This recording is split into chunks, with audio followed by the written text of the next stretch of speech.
Mais moi, j'aimerais parler un tout petit peu du Dieu de Schreber, qui n'est pas un Dieu comme un Dieu monothéiste classique. C'est pas un Dieu juif qui est un. Hein. Il s'approche plus du Dieu chrétien, qui est divisé. Donc, avec cette histoire de Dieu d'en haut, de Dieu d'en bas, il y a toujours ce n'est pas un Dieu qu'on sent quand même tout puissant dans le sens du un, du Dieu juif. C'est assez vrai. Et qu'il m'a fait penser à plus le Dieu chrétien qui est divisé en trois. C'est peut-être plus proche disons, de la gnose. C'est plus proche d'une pensée gnostique. Non, c'est-à-dire cette pensée du IVe siècle de Mani, n'est-ce pas, c'est-à-dire qu'il y aurait le Dieu bon, et le fait que les hommes sont sur la terre, c'est proche du délire de Schreber, hein. Le fait que les hommes sont tombés sur la terre, ils sont devenus à la 642. C'est des espèces de machins qui sont là à la 642. Le manichéisme. C'est-à-dire, et alors, dans la gnose, l'idée où Saint-Augustin a été gnostique, n'est-ce pas, avant qu'il devienne le Saint-Augustin qu'on connaît, dans la gnose, il y a cette position du Dieu bon, enfin si on peut dire, et du Dieu de la déchéance. C'est-à-dire la chute. Ça se divise. Ça se divise en deux. Et alors, nous, les hommes, comme dit Schreber, on serait issus de cette chute. Et alors, l'idée des gnostiques, c'est de pouvoir remonter dans ce qu'ils appellent le plérum, pour retrouver le Dieu bon. Et là, il y a deux manières de faire. C'est amusant, hein, c'est très proche de Schreber. Il y a deux manières de faire. Soit l'ascèse absolue, c'est-à-dire c'est l'ascédie des moines, c'est dans le désert, pas de femme, voilà. Ou alors le stup et la fornication. C'est-à-dire d'aller dans n'importe quoi, de la jouissance absolue. C'est les deux méthodes qui permettent, parce que le corps étant avili dans leur conception, il ne vaut rien, n'est-ce pas? Donc on peut se laisser aller à n'importe quoi, dans la position un petit peu anti-ascétique. Mais les ascètes disent, mais comme le corps ne vaut rien, il faut le dresser de telle manière qu'on lui fasse taire la jouissance. Et ça, c'est un mouvement né au IVe siècle, qui est au fond, c'est le manichéisme, c'est Mani qui était au fond, le maître à penser de ce mouvement manichéen. Alors, j'ai encore juste une chose pour rendre hommage à Freud par rapport à sa libido et à la question, parce qu'il discute, bon, il appelle homosexuel, mais en fait, ce que je crois comprendre, c'est plutôt, il parle d'une libido narcissique, par opposition à la libido d'objet.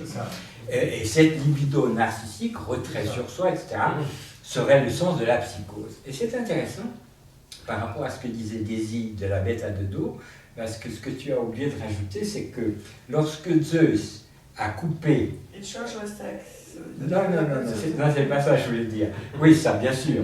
Mais lorsque Zeus a coupé, n'est-ce pas, l'homme est passé de l'autre côté, la femme est passée de l'autre côté. Mais il est resté la lamelle, c'est-à-dire cette lamelle qui va représenter la libido. Qui fait qu'on va rechercher l'autre moitié, etc. Bon. Donc l'idée de la libido narcissique, je la comprends un peu comme ça. Oui, tout à fait. Pas juste un détail à propos de l'amour, de pousse à la femme. Ce qui est intéressant, cette transformation, c'est qu'il ne va pas devenir une frau, il va devenir Weib. C'est deux mots tout à fait différents. C'est épouse, femme en français. C'est épouse, Weib. Non. Weib, c'est la femme au sens d'objet sexuel. Ah, et frau, c'est la femme au sens de son générique. Oui. Digne. L'épouse est la femme digne. Ah oui, d'accord. L'épouse, simplement, en général, les femmes, il faut dire. On peut dire sans que ça signifie nécessairement l'épouse. Mais au fond, si dans l'après-coup, c'était intéressant pour moi d'entendre que cette construction du pouce à la femme, bien sûr, témoigne de quelque chose de gna gna gna, mais en même temps, on s'aperçoit que c'est une solution. Le récit De Schreiber, Schreiber dit ou bien j'allais vers la mort, ou bien je me transforme. en femme. Donc, c'est c'était une solution fantastique, Pour n'est-ce pas, rester en contre l'angoisse. Enfin, Juste des une chose vents, qui est hein. importante à dire aussi pour Schreiber, qu'on n'a pas mentionné, c'est que face à ce père, quoi qu'on en pense, qu'on pense que c'est un bon père ou bien que c'est un père sadique, etc., il y a toutes sortes de versions. Mais c'est difficile d'être fils d'un père comme ça. Et il faut savoir que Schreiber avait un frère qui s'est suicidé. C'est ça, exactement. Ouais. Il a joué un rôle Ouais, important. c'est juste. Juste par rapport à cette question du père et de la filiation, je vais peut-être juste mentionner, parce que j'ai oublié de le faire dans ma bio express, que après ça, donc en 1903, Schreiber et sa femme adoptent une fille Ah ouais. qui a déjà 13 ans, je crois, Mhm. et il devient père. Finalement, après une sortie de tout ça. Puis 5 années Vous plus connaissez tard, un peu la fin de sa vie il est hospitalisé, il est mort, il était Il est réhospitalisé. Donc, Ouais. il est sorti en 1902 et je crois que c'était déjà en 1907, il a été réhospitalisé, il est mort À l'hôpital. en 1911. Il est mort à l'hôpital. Au moment Ouais, où donc était c'était une solution, mais pas. Il est Sa fille avec quel âge pas lorsqu'il est suffisant, décédé? Alors attendez, Plus ou moins. il est de 1990, donc il avait 21 19 ans. ans. Il a très grand. Et puis en fait, la dernière admission à l'hôpital, c'est juste après que sa femme a fait une attaque cérébrale. Et finalement, je pense qu'ils sont séparés. Enfin, elle, Il était aphasique. voilà. Du coup, c'est même son dernier fois. Bon, j'aurais juste envie, pour finir le dernier petit bout, Oui. et c'est par rapport à tout ce qu'on a dit de ce fantasme. Et vers la fin, disons, c'est le dernier chapitre de Mémoires de névropathe, donc avant les compléments et tout ça. Donc, lui, il rationalise cette histoire de libération qui est finalement plus nécessaire, parce que justement, comme vous disiez, il retourne dans la vie et puis il se dit qu'il y a quand même des gens qui ne sont pas juste Baclav la 642, mais qui sont des vrais, quoi. Donc il se dit que peut-être la nécessité de repeupler la planète avec Dieu n'est plus si nécessaire que ça. Donc il met un peu d'eau dans son vin et puis il dit j'ai eu précisément à revenir depuis sur la conviction que j'avais par le passé, selon laquelle l'humanité avait complètement disparu de la surface de la Terre.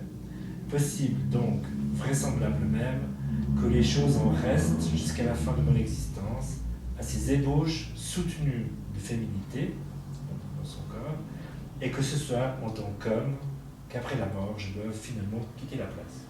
Donc il reste quand même dans cette position d'être un homme, avec ses ébauches de féminité, donc quelque chose d'assez bisexuel, Mais en même temps, de vivable. et de vivable. Et finalement, il a renoncé à ce grand projet de devoir repeupler le monde, puisque finalement, il y a quand même encore 2-3 personnes à part lui.